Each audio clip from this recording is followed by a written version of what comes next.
રામ મોરીની પહેલી લઘુ કથા અડીખમ ઉમરો. આમ તો આખા ગામના ઘરે ઉમરો, પણ મારા ઘરનો ઉમરો સૌથી મોટો.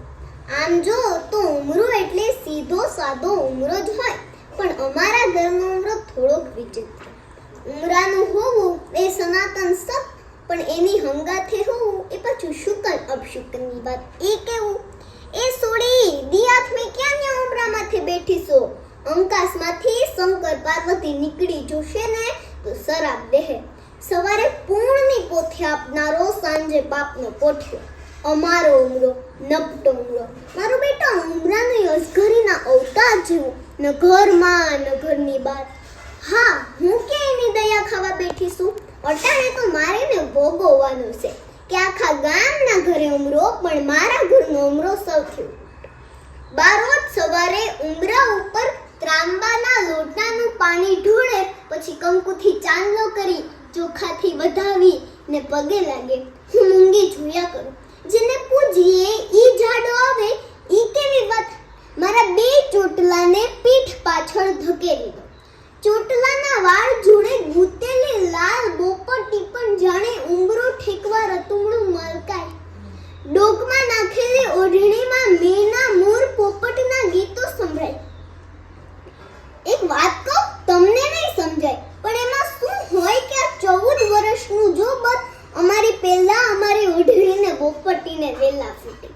મોટી પાપણો વાળી કોડી જેવી આંખોને પટપટાવતી જેવી હું ઉમરો ઠેકવા જાઉં, જમણા પગના અંગૂઠો ઉમરા સાથે ભટકાય.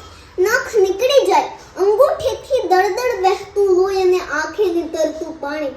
આ સપના ચિત્રવા ભેગું કરેલું કાજળ ગાળ ઉપર નંદવાઈ ગયેલા ડાપણનું કાળું પોતું ફેરવી જાય.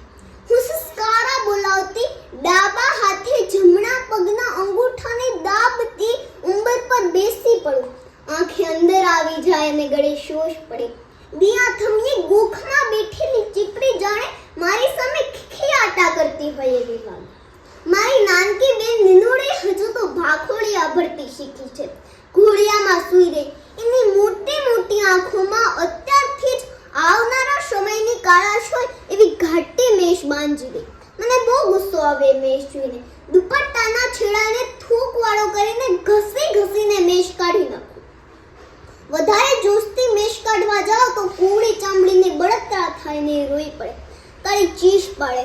ભલે રોવે, પણ અત્યારથી જઈને આંખોમાં અંધારું નહીં અંધાવા દઉં. ખમ્મા મારી માં જણીને. આજકાલ ખબર નહીં, પણ નીનુને ઉમરો ઠેકવાનું મન બહુ થાય. બાયના ફરકમાં મોતી દાણો ભરતથી આંબાની કેરીઓ, આ સુપારીના પાન, પોપટ, મેના ને મોર ભરી દીધા. આભલા ટાંકી દીધા. એની છાતીએ બાઈએ જે ટાંક્યું છે એને બાર ફંફોસવા જાય એમાં એનો શું વાંક?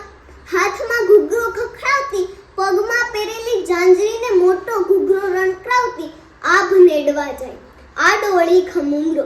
ઉમરો ઓળંગવાય મતી જ રે. ઉમરો તો જાણે મથક જ ના આપે. ચડવા જાય, ગબડી પડે, ફરી ફરી ચડવા જાય, લપસી પડે, અંતે થાકી હાંફીને રોઈ પડે.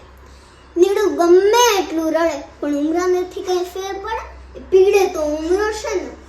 ગામમાં સારો પ્રસંગ હોય તો ગામની બાયો ત્રાસાની થાળીમાં કંકુ ચોખા લઈને આવે. અમારે ત્યાં રાંધણતેડા છે, ઘોડો કુંડવા આવજો. એ બિંદુબા, અમારા ઘરે લગ્ન છે, ગીતો ગાવા આવજો. અમારા ઘરે વ્રતનું જમવું છે, ગોવડીને ખીર ખાવા મોકલજો. અમે હા ના કેવી એ પહેલા બા કંકુ ચોખાની ઢગલી ઉપર પર મૂકીને જાતી. અમારી ડોશીઓ કે કંકુ ચોખાની ઢગલીને બાયું બરકી જાય તો આપણા ઘરનો પ્રસંગ વિઘ્ન વગર શાંતિથી પતી જાય. એ ટાણે મને એવું લાગે કે હું દાંત કાઢીને મને કહેતો હોય કે હું જોઉં છું, મને ઠેકીને તમે કેવી રીતે જાઓ છો. મને એટલી દાંત ચડતી કે સીધી મારી બા ઉપર મુઠ્ઠીઓ વાળતી, ઉમરા ઉપર ઢીક્કા મારતી મારતી બાને પૂછું કે એ બા, અમારે ગમે ત્યારે ઘરની બહાર નીકળવું હોય ત્યારે ઉમરો ડુંગરો થઈને કાંડો આવે. આખા ગામના ઘરે ઉમરો, પણ આપણા ઘરનો ઉમરો હોથી શું કેમ? કેમ અમારા કોઈથી ઉમરો ઠેકાતો નથી? બાડામોશિયા માથે હણકેરીને ગોદડા ખડકતી. એ ગોદડાને એટલા જોશથી ઝાપટતી કે આપણે તો એમ લાગે કે બા ખુદને ઝાપટે છે. આખા ઘરમાં આટલી ધૂળ ભરાણી તો ઘડીક તો એમ થયું કે ધૂળમાંથી બા બોલે કે બામાંથી ધૂળ બોલે. હજુ તો મારાથી નથી ઓળગાયો આ ઘરનો ઉમરો.